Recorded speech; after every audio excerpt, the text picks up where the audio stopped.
Bonjour à toutes et à tous, ravi de vous retrouver. Je vous rassure, mon clavier va beaucoup mieux. Avec un petit peu de séchage, tout s'est arrangé. Merci pour les messages que certains m'ont envoyés, qui ont été très rigolos pour certains. Bref, on va clôturer la semaine comme on le fait d'habitude. Ce matin, on va éviter les swings et cet après-midi également, même si, pardon, éviter les intraday, même si, bon, honnêtement, moi je pense qu'il y a quand même un petit intraday à faire aujourd'hui, donc on va essayer d'en parler, en tout cas de parler de ce scénario-là. D'abord, comme d'hab, on va parler des cryptos. Donc les cryptos qui se stabilisent, c'est bien ce que je recherchais, à savoir donc typiquement des consos de type vague 4 à venir dans les heures et jours qui suivent. Alors, en gros, on meurt un petit peu ici avant de refaire une nouvelle attaque baissière, normalement, divergente, et qui, celle-là, m'intéressera pour une structure d'achat. Mais je veux d'abord donc voir le momentum ressortir de la zone de survente et puis essayer de la rattaquer donc avec une structure de type divergent. On est dans une tendance haussière, on est complètement survendu, donc effectivement c'est plutôt un signal pour acheter, ou alors c'est la fin de cette tendance haussière. Bon, ça me paraît quand même assez peu probable en l'état actuel des choses. Donc je reste acheteur, mais par contre on n'achète pas n'importe quel genre de prix, et on cherche donc des contextes qui s'y prêtent, et je crois de mémoire on avait dit c'était le 1 heure qui s'y prête le mieux, si ma mémoire est bonne. On va aller rechercher ça.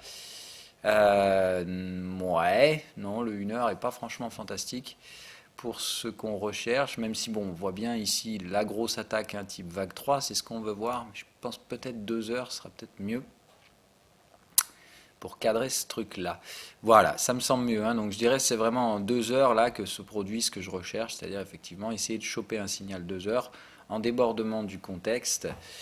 Donc là, attendre que ça fasse ça, et probablement donc la prochaine box 2 heures, essayer de la défoncer au sud, et donc de chercher des prix d'attaque là-dessous avec un signal d'achat en 2 heures.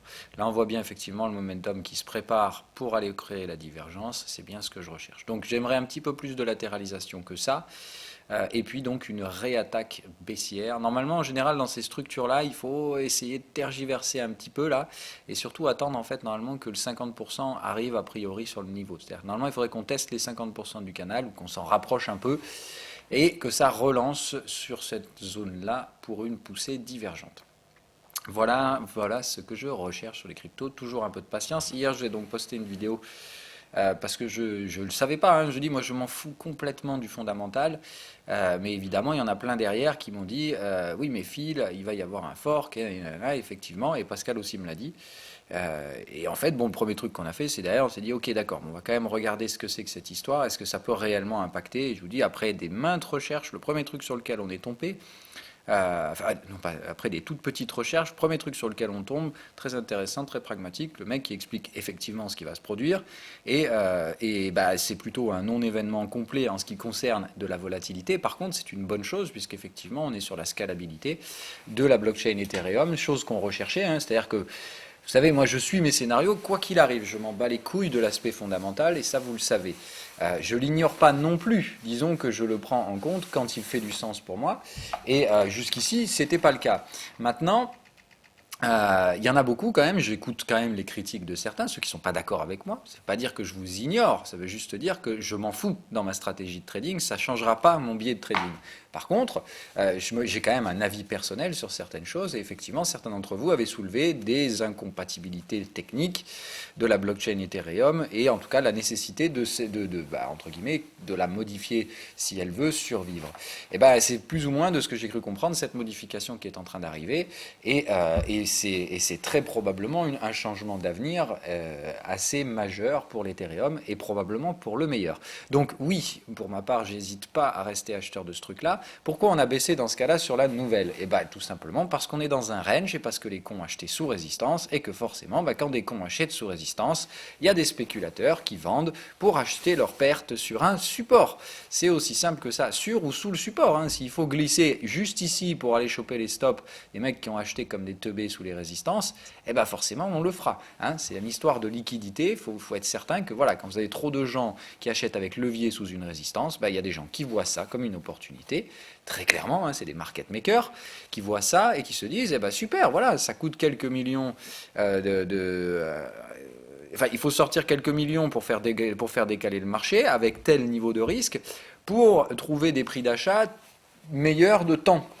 Eh ben, forcément, ils font ça. C'est une opération gagnante la plupart du temps. D'abord, vous vendez, certes, vous prenez un risque, et puis vous rachetez derrière les positions beaucoup moins cher, et c'est une opération gagnante qui permet en fait d'acheter plus que ce que vous auriez pu acheter. Voilà, si vous achetez là, bah, c'est bien, ça coûte 165 dollars. Si vous achetez là, c'est 130, forcément, vous en avez 30% de plus. C'est aussi simple que ça.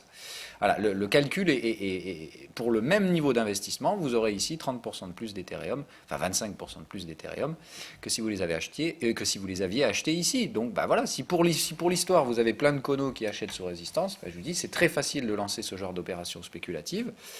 C'est un calcul de risque bête et méchant. Hein. Et si vous rentrez dans ces calculs de risque et qu'en plus vous faites partie de ceux qui ont acheté là, bah, soit vous serrez les fesses si vous n'avez pas mis de levier, mais si vous aviez mis un levier, vous êtes juste mort. Et puis voilà, ils vont vous racler jusqu'à prendre le margin call. C'est aussi simple que ça.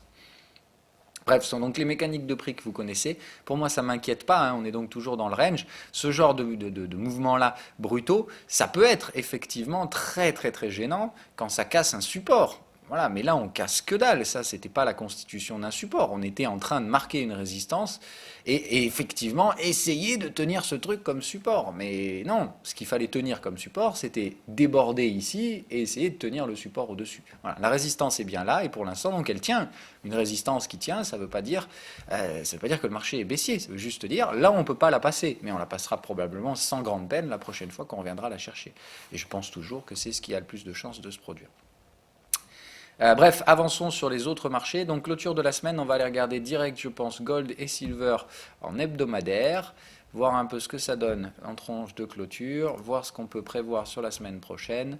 Et ok. Bon, pour l'instant, en hebdo, c'est plutôt pas mal. Hein. C'est-à-dire qu'après le doji d'hésitation de la semaine passée, on revient chercher la partie méchée haute de ce doji, à savoir, donc pour l'instant, pas de cassure du plus bas. À voir si aujourd'hui, on va essayer d'aller casser le plus haut. Ce qui n'est pas impossible, hein. C'est clairement pas impossible d'ailleurs sur le gold, d'avoir, c'est-à-dire cet après-midi, une attaque haussière pour aller clôturer la semaine hors du contexte ici. Et là, ce sera plutôt attractif. Je rappelle que les structures ne sont que des TP, donc pour l'instant, le momentum reste ascendant et on n'est toujours pas cassé le plus bas précédent. C'est-à-dire que moi, en général, pour valider le fait qu'on est en train de faire un schéma de vague 4, normalement, en vague 4, on crée un momentum plus bas que le précédent.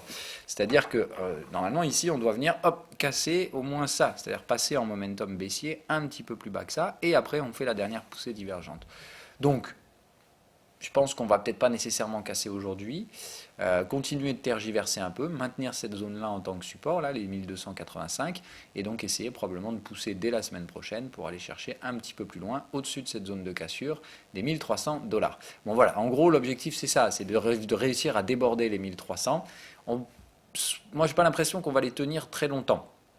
À savoir, bon, soit on se fait la réciproque de ça, hein, c'est-à-dire c'est tout aussi con, et à l'époque on en était là, hein, c'est-à-dire hop, on pousse, on s'installe au-dessus des 1300, et puis on fait une poussée complètement teubée, d'une quarantaine, cinquantaine de dollars, entre guillemets, on passe les 300, et puis ici, boum, hop, on arrive à enfoncer tout le merdier, venir chercher les 1350. C'est pas du tout impossible, et l'objectif, évidemment, si on vient là, c'est d'aller casser des niveaux, hein, tout comme ça l'était ici. Là, l'objectif était d'aller enfoncer tous ces niveaux techniques, donc ici, si on décide d'enfoncer, c'est probablement qu'on va essayer d'aller racler jusqu'à la résistance et peut-être un peu au-dessus. Donc on va voir tout ça, ça ne peut se faire que sur une faiblesse dollar et en plus de ça une crispation sur les actions, c'est-à-dire qu'il faut vraiment une doublette qui pour ma part me semble quand même pas encore trop sur le tempo. On va reparler de ça après, on va reparler des actions juste après. Mais donc voilà, je reste toujours à l'achat de ce truc-là, mais j'ai pas de conviction pour remettre des leviers. C'est-à-dire que j'ai sorti les leviers, j'ai encaissé les gains pour la partie leveragée. Je reste toujours dans ce cadre-là, à savoir la poursuite et fin de ce mouvement à venir, mais trop risqué pour maintenir des leviers dans cette partie, alors qu'on se rapproche. Des objectifs ont été atteints, on se rapproche de résistances fortes. Je pense sincèrement qu'on va les déborder, mais pas suffisamment, voilà, donc pour mettre un levier. Silver, c'est la même chose. Le WTI, je reste à l'écart pour l'instant, même si je pense qu'ici, voilà, effectivement, il va y avoir un trade spéculatif à faire sous cette résistance, ou en tout cas proche d'eux. On est donc bien suracheté ici. Aujourd'hui, ça me paraît intéressant. Je pense qu'on va avoir du mal à clôturer comme ça la bougie, donc je pense qu'aujourd'hui, une petite vente n'est pas inintéressante. Sur le WTI. Alors s'attaquer à ça, effectivement, il faut être showtime. C'est-à-dire que là, il n'y a même pas de vague 4, hein, donc c'est pour l'instant, théoriquement, soit c'est de l'ABC, hein, c'est-à-dire une première vague de consolidation ici et une deuxième très très longue et très usante qui se met en place ici, soit c'est un schéma haussier, 1, 2, 3, 4, 5 qui suivra. Donc, dans tous les cas, si vous commencez, enfin voilà, ce qu'il faut comprendre, c'est que quand vous vendez à ce stade-là, que ce soit haussier, enfin que ce soit une structure haussière 5 vagues ou une structure de consolidation ABC, en fait, à ce stade-là, le risque que vous prenez est quand même assez limité si vous gardez un stop assez large. C'est-à-dire que l'incertitude est quand même assez forte, mais le niveau de prix et l'état d'avancement des deux cycles, qu'ils soient correctifs ou haussiers, fait que normalement vous devriez pouvoir retrouver votre prix d'entrée. C'est-à-dire pas prendre trop de risques de vous faire arracher par un machin qui finit à 75 dollars en ligne droite.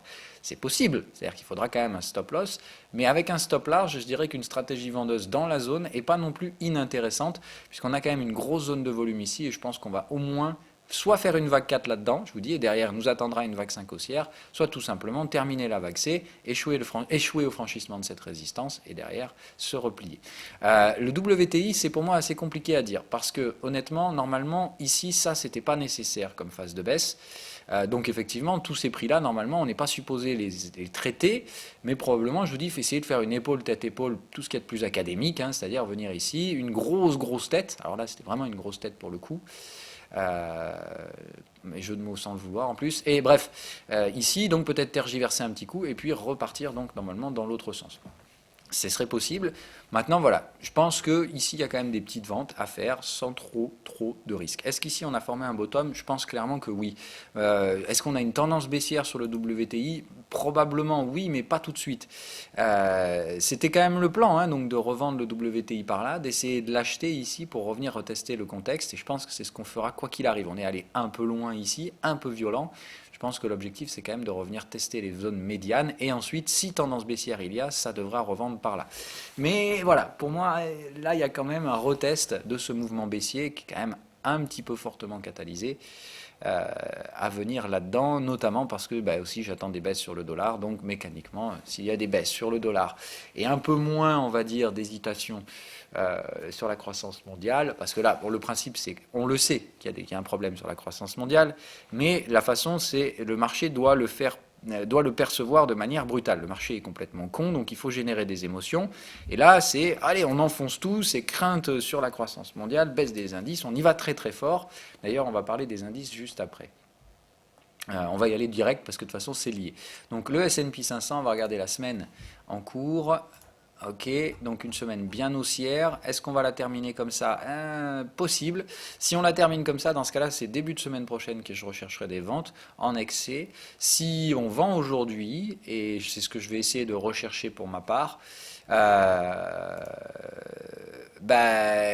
voilà. Pour moi, on arrive ici sur les contextes, sur les canaux de tendance vendeurs. Je vois pas de raison d'inverser ces tendances. Pour moi, on est en bear market, on arrive sous résistance, sous un canal de tendance baissier. Pour ma part, ça veut dire, allons-y, vendons gaiement. Maintenant, à quel prix et avec quel signal? Voilà, ça c'est ce qu'on va essayer donc de développer en intraday aujourd'hui, et je vous propose de le faire, oui, maintenant. Bon, les actions, en gros, je touche pas. Voilà, je reste comme ça. Tesla, ça finit un peu en hausse hier, mais c'est pas non plus le cataclysme. Donc je reste vendeur, il n'y a aucun problème. Ça a été largement compensé par la hausse sur les autres. Je veux dire, de toute façon, voilà, je suis à l'achat là-dessus. Donc, effectivement, hier, c'est une session où je perds un peu d'argent sur Tesla. Mais je suis toujours en gain, quoi qu'il arrive. La première vente en haut, elle fait que mon prix de revient unitaire est largement au-dessus des cours actuels. Donc, il n'y a aucun problème. C'est juste qu'effectivement, je préférerais que ça baisse Tesla pour me foutre la paix. Mais donc voilà, bref, entre guillemets, de toute façon, hier c'est quand même une journée très positive sur ce marché. Xiaomi tente de se reprendre, on va en reparler vite fait, mais attention, voilà, c'est quand même très timide. Donc je déclenche pas pour l'instant les invalidations spéculatives, j'attends de voir une journée de plus. D'accord, on est revenu tester cette zone-là. Pour l'instant, on est en échec dans le contexte, c'est-à-dire 2 séances positives. Et surtout ça, c'est ce que j'appelle normalement un abandoned baby, enfin un bébé abandonné, c'est-à-dire gap à la baisse, puis gap à la hausse tenu. C'est important. Là, on a bien gapé à la hausse et on clôture le gap en positif. Alors, on est venu le fermer, d'accord? On vient fermer le gap, mais on a tenu donc une clôture positive après un gap haussier. En gros, 2 gaps baissiers de suite, un gap haussier tenu. Je tiens à voir comment le marché se projettera dans les prochaines journées. C'est-à-dire que là, si honnêtement on arrive à casser le plus haut de ce chandelier-là dès la semaine prochaine, c'est très positif, parce que vraiment là on aura un bébé abandonné, et là j'aurai une vraie structure pour tenir et construire une vague de hausse, un peu comme on l'avait fait là, un gap baissier, gap haussier tenu, et après on avait poussé. Si c'est la même structure qui se met en place ici, c'est très bien, parce que là pour le coup on aura vraiment une structure de baisse en 2 vagues très construites.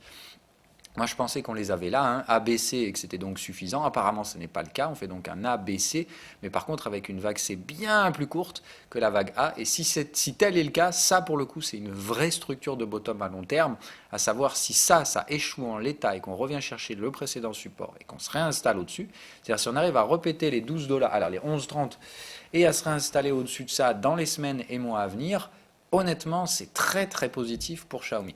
Voilà, parce que la clôture hebdo comme ça, si elle est remise en question la semaine d'après par une semaine haussière, ben voilà, pour moi ce sera plutôt un biais assez positif qui pourra émerger de ce truc-là, mais par contre j'aimerais bien qu'on vienne clôturer donc la semaine prochaine, proche des 11,30, et qu'on puisse continuer à remonter ça les semaines d'après. Si tel est le cas, alors là ce sera un biais plutôt positif qui émergera, comme je vous le dis, avec une seconde leg en excès. Typiquement ça pousse, on pousse à la divergence, ça passe pas, et là derrière on va remettre en cause toutes les résistances. C'est-à-dire que si ce schéma-là s'active avec la divergence entre les deux creux, autrement dit, derrière la validation elle se fait, on revient là, on active la divergence et derrière, cette résistance-là ne fera absolument pas office de résistance.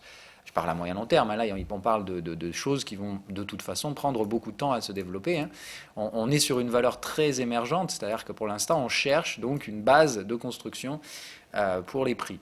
C'est-à-dire que, je vous rappelle, hein, Xiaomi, pour moi, c'est un trade d'horizon 5 ans. Hein, donc, c'est un truc, je veux voir comment ça se produit. D'abord, normalement, je veux voir effacer ce truc-là, coter un peu plus haut que ce qu'on a réussi à faire à l'introduction. Et après, normalement, c'est là où on va donc rechercher le potentiel de croissance de la valeur. Et c'est là, évidemment, où j'espère faire un max de blé sur la valeur. Bref, évidemment, tout ça se fait avec un risque associé qui ne doit pas être supérieur à 5% de votre capital. Et le risque ici, c'est buy and hold, c'est-à-dire vous avez acheté un truc qui vaudra que dalle et que peut-être vous revendrez 4 $ dans quelques années parce que ça vaudra que chi. Et dans ce cas-là, vous perdez au moins 60% de ce que vous avez mis dedans. Donc, évidemment, ça arrive de temps en temps, je ne suis pas un génie. Et j'ai peut-être acheté une coquille vide, mais c'est quand même Xiaomi, ça produit quand même beaucoup plus de choses qu'Apple, donc je trouve qu'au bout d'un moment, il serait quand même normal que cette chose-là soit un petit peu mieux valorisée à long terme. Hein, voilà. Je pense qu'il y a un potentiel de croissance pour Xiaomi, c'est plutôt ça que je cherche à faire. Bref, allez, les actions. Donc, on revient sur notre pote le S&P 500 en 1 heure et on regarde donc toujours le même schéma. Hein, je cherche toujours la même zone de vente qu'on est en train de toucher là, puisque le S&P ce matin 2590, il est toujours en train de traiter cette zone-là. Moi, c'est ça que je recherche, hein, donc j'aimerais bien normalement cet après-midi, donc peut-être une dernière petite poussée, mais c'est même pas nécessaire. On a déjà la sous-vague 4 hier, c'est ce qu'on cherchait, hein, donc la sous-vague 4 a été payée, on travaille la vague 5, donc c'est la vague que pour moi je vais chercher à vendre. Maintenant, à savoir est-ce que le cash est déjà vendeur et prêt à se retourner? Tout à fait possible, on est bien dans le contexte, on a bien fait les excès, il y a bien les signaux vendeurs, il y a tout ce qu'il faut pour être vendeur pour moi sur le S&P 500, ou en tout cas chercher ces ventes. Sur la partie future, celle que je vais traiter cet après-midi, voilà, je pense qu'il reste une petite poussée à la con, pour aller essayer de chasser du stop. On voit bien la zone de faible volume au-dessus, ce qui fait qu'ici on est dans une zone où il est assez facile d'aller, hop, juste créer une petite mèche pour aller péter du stop. J'aimerais théoriquement, vu la tronche du momentum, effectivement, une petite poussée supplémentaire. Maintenant, attention, hein, on se dirige vers les supports, j'hésiterai pas à y aller non plus. Pour moi, la vague est quand même suffisamment mature, c'est-à-dire qu'il fallait une vague 5. Ce qu'on recherche dans la vague 5, c'est que déjà, elle casse le sommet de la 3, donc ça, c'est fait. Mais voilà, est-ce qu'il reste un peu de potentiel? Je dirais possible que oui. En attendant, le signal pour moi, il est quand même là et il est propre et je vois pas de raison de ne pas le prendre. Donc voilà. Est-ce que je me mets tout de suite à la vente sur le S&P 500? Pas encore ultra chaud. Mais honnêtement, c'est mature pour vendre, même si je pense, voilà, normalement, en fait, on vient tester une dernière fois cette ligne de tendance. C'est-à-dire que vous voyez que ça, normalement, on doit revenir, essayer de dire bonjour. Et pour moi, voilà, c'est plus, hop, pac, on vient chercher un poil au-dessus. Rappelez-vous les fibos qu'on avait placés. Voilà, je vais aller les rechercher s'ils veulent bien venir. Voilà. Donc on les avait bien mis ici. Je vais juste les caler parfaitement. Fibo, il faut être précis. Hein, je vous rappelle, si on utilise Fibo, c'est pas parce que c'est magique, c'est surtout parce que les robots l'utilisent. Et les robots, eux, ils placent ça au poil de cul. Donc il faut que vous fassiez pareil pour voir les mêmes niveaux. Hop, on est bien là aussi. D'accord, voilà. Donc pour moi vraiment c'est là-dedans hein, que c'est intéressant. Maintenant, si on doit chuter avant, je n'hésiterai pas à en être, mais pour l'instant donc on travaille toujours dans la partie supérieure du canal de tendance. en essayant de rider dans le contexte, je pense qu'on peut sans problème voilà, essayer de se faire un pouf, une petite poussée, 2600, 2615, 20 par là. C'est vraiment là où c'est très intéressant, je dirais, voilà, en débordement temporaire des 2600, et pour ceux qui attendent, donc un avalement baissier horaire derrière, enfin un signal, puis un retournement de prix sera pour moi le signal à vendre pour les US. Et donc ça c'est anesthésié, on n'est donc pas allé chercher cette zone support un petit peu plus loin hier, mais donc l'objectif c'est donc vente, sécurisation et poursuite, parce que là je vise donc normalement un schéma, c'est difficile à dire si on doit considérer ça comme un ABC, c'est-à-dire juste deux vagues consolidantes avant de reprendre une phase de baisse ou pas.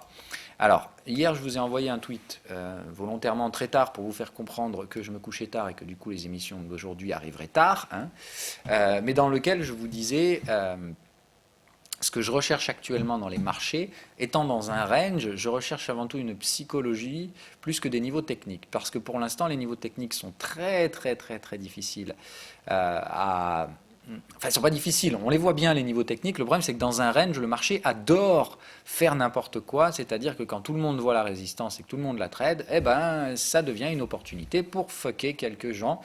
Et du coup, je me dis, attention à la zone, je vais la traiter avec un stop relativement large parce que je sens venir la sodomie directe. Et du coup, je ne veux pas trop m'exposer à ce genre de conneries. Et je me dis, voilà, va falloir un peu de prudence sur cette zone-là, parce que ça pue le market making. Maintenant, je pense que cette zone, faut la traiter, parce que c'est quand même une zone résistante. Mais voilà, attention à ne pas se faire enfler pour un marché qui pourrait déborder jusqu'à 26,62. C'est pas impossible. Je vous dis juste sur une manière technique, histoire de dire, ça c'est une vague 1, une vague 2, une vague 3, et dans ce cas-là, hop, je te relance un gros coup jusque-là. Et évidemment, là, si tu t'amuses à vendre ici avec un stop serré, tu te fais chasser dans les heures qui suivent par un marché puissamment haussier. Donc, ce n'est pas haussier, pour moi, c'est vraiment du range. Et la question, c'est donc de savoir comment on trade et comment on aborde ce range. Pour moi, tant qu'on n'installe pas de clôture daily au-dessus de 26 040, 2640, clôture daily, c'est-à-dire imaginez-vous la marge que ça laisse. On peut très bien venir ici, mécher effectivement 2660, et puis pour autant, ça restera baissier. Mais on aura bien emmerdé et bien démonté tous ceux qui auront fait les petits malins à essayer de vendre les overlaps. Voilà. Maintenant, est-ce qu'il faut le faire ? Pour ma part, oui, les éléments techniques sont en faveur de ce mouvement-là. Et est-ce que je reste en faveur donc d'une vague consolidation type ABC ici avant de reprendre un schéma de baisse ? Pour ma part, oui. Est-ce que le S&P 500 reste baissier ? Oui, pour les éléments que je vous ai énoncés hier. À savoir, dans ce range, je pense qu'au-delà des niveaux techniques, c'est une psychologie qu'il faudra rechercher pour prendre des achats et des ventes avec des gestions du risque intelligentes. Parce que, voilà, dans un range, surtout, je vous ai dit, le but c'est de prendre une moins mauvaise décision que les autres. Dans une tendance, c'est facile, tout le monde fait de l'argent. Par contre, voilà, dans un range, c'est ça. Le problème, c'est que certaines personnes vont prendre des décisions intelligentes, la patience et attendre les bornes du range. Beaucoup de gens vont prendre des décisions stupides, et l'essentiel, c'est donc de profiter de ces décisions stupides en prenant des plus intelligentes. Donc ça peut se faire de plusieurs façons, soit en appliquant tout bêtement la stratégie du range que je vous donne, qui dans ce cas-là vous mettez à profit des ratios de Fibonacci, c'est-à-dire des ratios risque-rendement. C'est-à-dire vous réfléchissez pas dans le range et vous vous dites l'endroit dans ce range où je prends un peu moins de risque que les autres, c'est quand on a des ratios risque-rendement plus intéressants, ou dans ce cas-là, même si ça plante une fois sur deux, vous restez quand même sur une espérance de gain positive en répétant cette opération un grand nombre de fois. Là, moi, je vais utiliser la psychologie pour affiner mon positionnement dans ce range. Je vais rechercher des états psychologiques qui traduisent généralement des bornes de range, c'est-à-dire des états un peu catalysés, un petit peu émotionnels, qui n'ont rien à faire dans un range. Le range, ça traduit l'hésitation, c'est-à-dire que l'hésitation, normalement, le marché va chercher des bornes. Comment est-ce qu'on constitue ces bornes ? Le marché, c'est constitué d'humains, d'accord ? Alors beaucoup disent aujourd'hui c'est que des robots, mais on s'en fout, c'est quand même des humains qui les ont programmés, et on recherche toujours ce sentiment et ces émotions à travers le marché. Donc le marché cherche à déclencher des émotions pour trouver ces bornes. Donc, comment vous pouvez profiter de ça dans une stratégie de trading ? Attendez des réactions un peu extrêmes qui traduiront probablement la formation d'une borne. Après, essayez de savoir quel est le tempo, sur quel thème, quelle est la thématique qui permet l'hésitation dans la zone de prix actuelle. On le sait, c'est l'hésitation sur la croissance et tout ça. Donc, il va y avoir quoi comme catalyseur au sein de ce range? Toutes les données macroéconomiques. Malheureusement, sauf si vous les avez en avance, vous êtes bien emmerdé, vous ne pourrez pas savoir et ne pourrez pas tirer avantage de ces choses-là. Par contre, il y a une autre chose qui pour moi est évidente, un petit peu moins visible, enfin on va dire pas visible, mais un petit peu moins mise en avant, c'est ce que je vous ai dit hier soir, la remise en cause des banques centrales. C'est-à-dire que ça fait 10 ans que tout va bien et que la banque centrale, c'est le too big to fail. Quoi qu'il arrive, ça ne peut pas tomber. Voilà, c'est toujours le même schéma, hein. Et je pense qu'aujourd'hui, on va commencer à appuyer un peu là où ça fait mal, c'est-à-dire commencer à remettre en doute et en cause le travail des banquiers centraux. C'est-à-dire qu'en gros, ils vont faire des choses pour que ça se passe bien et ça ne se passera pas bien. On va commencer à triturer un petit peu, à appuyer sur la plaie, l'appuyer là où ça fait mal, sans que pour autant l'hémorragie soit déclenchée tout de suite. Je me rappelle qu'on est dans un range, donc on ne va pas déclencher la panique. Enfin, on va pas, les choses dont le marché va prendre peur ne vont pas se déclencher maintenant. Ils ne devraient pas, normalement, puisqu'on est toujours au sein de ce range jusqu'à nouvel ordre. À moins qu'il y ait un black swan, mais par définition, on ne peut pas l'anticiper, donc on n'en tient pas compte. Moi, je pense qu'on est dans ces stratégies de range et que ce que je recherche donc, c'est de voir la remise en question, ou en tout cas le doute s'initier dans la gestion centrale de la monnaie. Et ça commence à arriver clairement, vous l'avez vu au niveau de la Fed, c'est-à-dire qu'il s'est passé quoi là ici? C'est le marché qui défie Powell, qui lui dit écoute mon gars, tu vas arrêter tes hausses de taux parce que là, nous on n'est pas très très contents. Donc le marché défie le choix d'un banquier central qui pourtant fait son job, hein. Je suis désolé, vu les niveaux de valorisation, Powell il est obligé de monter les taux parce que sinon il n'aura aucune marge de manœuvre derrière. Donc il fait bien son boulot. Maintenant, son job, c'est pas de faire plaisir au marché, et le marché lui a fait comprendre qu'il n'était pas très très content. Donc ça commence à défier, mais je pense qu'on n'est pas encore sur le moment où on atteint le paroxysme, le mouvement de panique, où là vraiment, en fait, le marché panique sur un mouvement central, et là, c'est effectivement ça que je recherche pour former ce bottom. Alors ici, on a quand même touché un niveau intéressant. Mais est-ce que c'est suffisant? Je pense que non. On va essayer probablement d'aller là avec une forte crispation. Et en fait, je me dis, et la BCE dans tout ça? La BCE qui a quand même arrêté son QE et qui commence, d'ores et déjà à nous bassiner avec le fait qu'on risque de se retaper des LTRO, puisque il faut rester très accommodant dans ce marché hésitant, un marché qui est quand même hors de prix et avec une croissance qui est quand même là, certes, mais qui est surtout assez anémique. Donc le problème c'est ça. Donc la croissance, on sait que ça se dégrade, ça on l'a déjà, c'est déjà intégré dans les prix. Reste à savoir comment le marché va se comporter par rapport au travail des banquiers centraux. Si on le remet en question, pour moi, c'est qu'effectivement on se dirige vers un bear market, mais qu'on va en donner les pré-signaux par un petit mouvement donc de défiance vis-à-vis de la gestion centrale de la monnaie.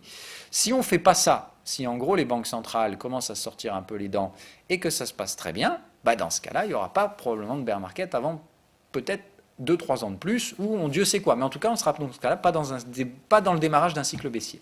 Moi, je veux voir des doutes arriver, et pour l'instant, on a commencé à marquer les esprits. Je veux voir la phase de panique. Donc le truc où les banquiers centraux essayent de sauver, ils font tout pour que le marché soit abreuvé de bonnes nouvelles, et malgré ces bonnes nouvelles, on rechute. C'est ça que je veux voir. Le marché qui défie, alors que la Banque centrale fait tout pour soutenir. C'est-à-dire la Fed qui commencerait à ralentir, ce qu'elle est en train de faire, la BCE qui devient de plus en plus accommodante, et le marché qui continue à baisser. S'il y a ça, là je me dis ok, c'est parfait. Et quand on atteindra le paroxysme de ce mouvement-là, c'est-à-dire à se demander mais pourquoi les marchés baissent alors que tout est accommodant et que la Banque centrale ne peut pas faire défaut, donc on ne va pas défier les banques centrales. Quand vous aurez ce questionnement-là dans la tête des investisseurs, c'est probablement le moment où il faudra acheter les actions en 2019. Le seul moment, c'est le seul moment où moi, pour ma part, je serais prêt à acheter ce timing-là de défiance non justifiée. Voilà. Quand on est là, pour moi, franchement, derrière, oui, j'achète et je pense qu'on remontera tout au long de l'année derrière pour aller chercher quoi? L'extrême opposé, c'est-à-dire le moment où justement les banquiers centraux auront sorti les gros billets et que malheureusement on n'arrivera toujours pas à franchir les résistances, et le moment où on aura donc cet optimisme BA de dire la tendance baissière a été effacée, les banquiers centraux ont réussi à calmer la volatilité, et non, on sera toujours sous résistance, et malgré l'optimisme, optimisme sous résistance sans arriver à rechercher les sommets historiques, si on commence à rechuter derrière, c'est là où il y aura le big short, puisque théoriquement, là, sur ce coup-là, c'est plus de la défiance qu'on va faire, c'est tout simplement de l'abattage complet du système de gestion centrale de la monnaie. Enfin voilà, donc moi ça c'est le schéma que j'ai en tête, c'est le schéma que je vais traiter 2019 et 2020-21 sur les 2-3 prochaines années, un schéma donc de glissade douce dans un premier temps, puis beaucoup plus atypique derrière, donc de remise en cause des banques centrales. Mais pour ça, je veux donc voir les prémices, et pour l'instant, ce que j'ai vu ne me suffit pas. Donc, j'attends de voir un petit peu plus que ça, et j'aimerais bien voir le marché défier un peu la BCE.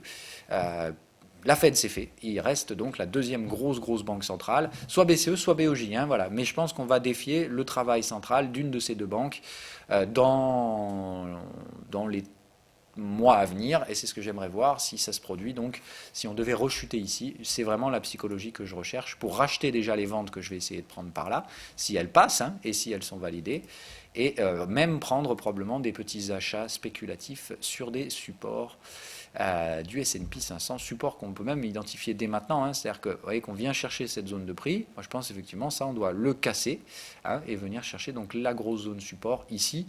Ces zones-là qui sont les zones de décrochage tendanciel, normalement on les referme pas. Ça on les refermera que quand effectivement on réattaquera peut-être une deuxième phase de baisse, qui celle-là aura pour but d'aller chercher ceux-là de support. Voilà. Mais rappelez-vous une chose, voilà, en termes de schéma et de structure de construction de prix, quand on corrige une vague, d'accord, là on vient sur la correction d'une vague haussière, il y a une zone qu'on appelle la zone de single print, que vous voyez typiquement donc dans les vagues 3, c'est-à-dire c'est la vague de décrochage de la vague 3, c'est-à-dire la zone d'accélération.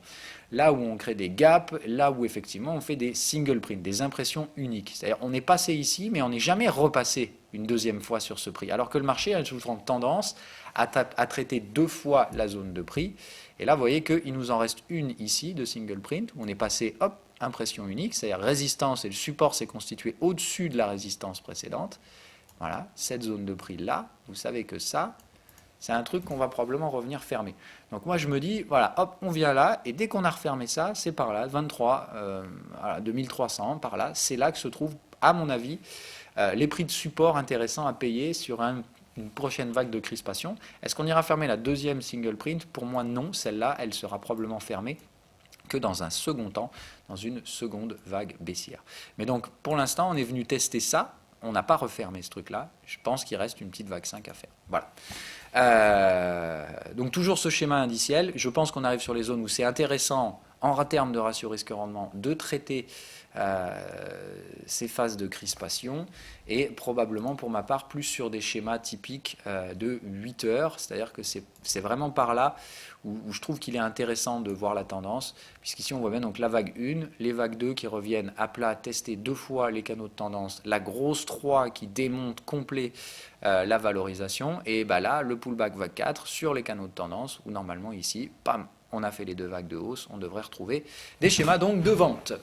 Le stop pour ma part au plus loin ici, on voit ici une pattern de possibilité de déclencher du stop. Alors après celle-là me semble quand même assez tirée par les cheveux, mais pourquoi pas. Donc voilà, je dirais quand même qu'il faut garder des stops très lointains, donc je dis sur ce schéma-là, pour être certain de ne pas vous faire enfler.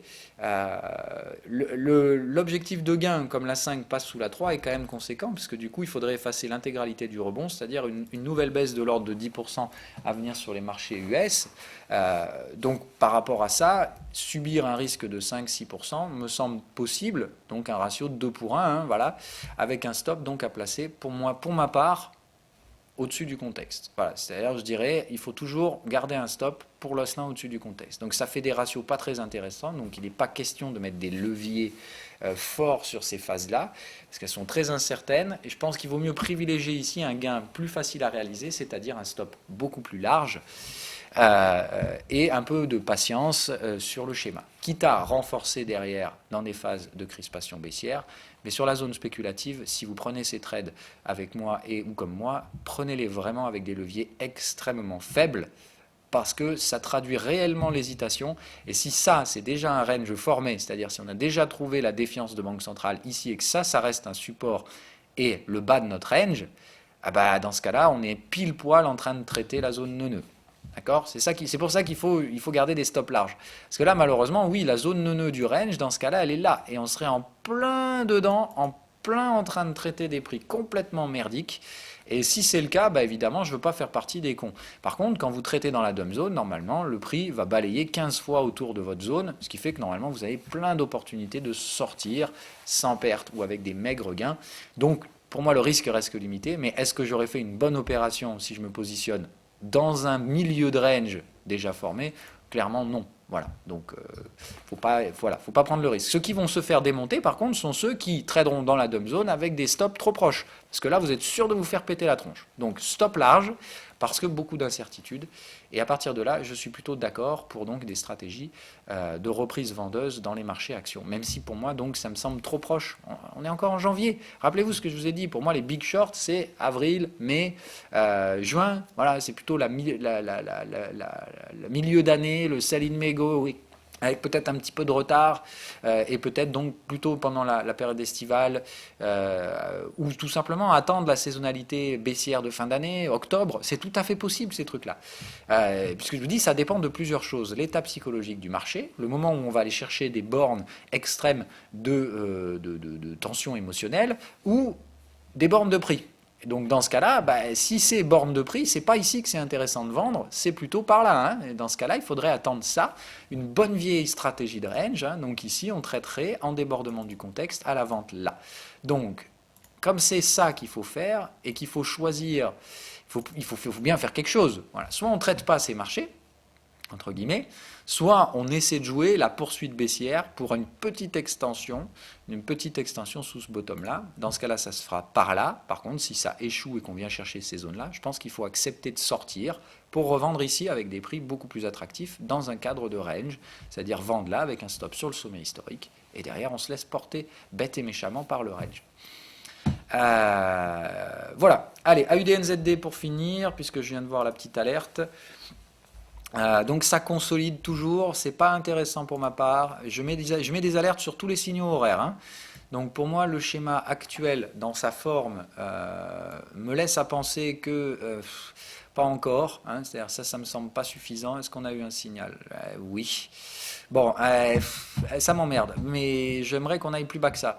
Donc je suis pas chaud encore à l'UDNZD. J'en ai déjà en fait. Voilà. Si j'en avais pas, c'est un signal acheté. On est bien sur le contexte, en support, avec un signal. Ça, pour moi, c'est un signal d'achat à prendre. Si vous n'en avez pas, du l'UDNZD, si vous en avez déjà, hein, moi je dirais quand même attendre un petit push de plus. Parce que ce que je traite pour l'instant, c'est donc un schéma de type ABC, c'est-à-dire là, une impulsion baissière, une correction en deux vagues, hein, ABC. Et là, du coup, je cherche donc une impulsion baissière et normalement, elle doit casser le plus bas. Donc je me dis, normalement, on doit, hop, et du coup, venir déborder le contexte. D'accord. Pour ceux qui sont des adeptes Fibo, en général, on vient chercher des extensions de la vague A en point C, généralement 100-127.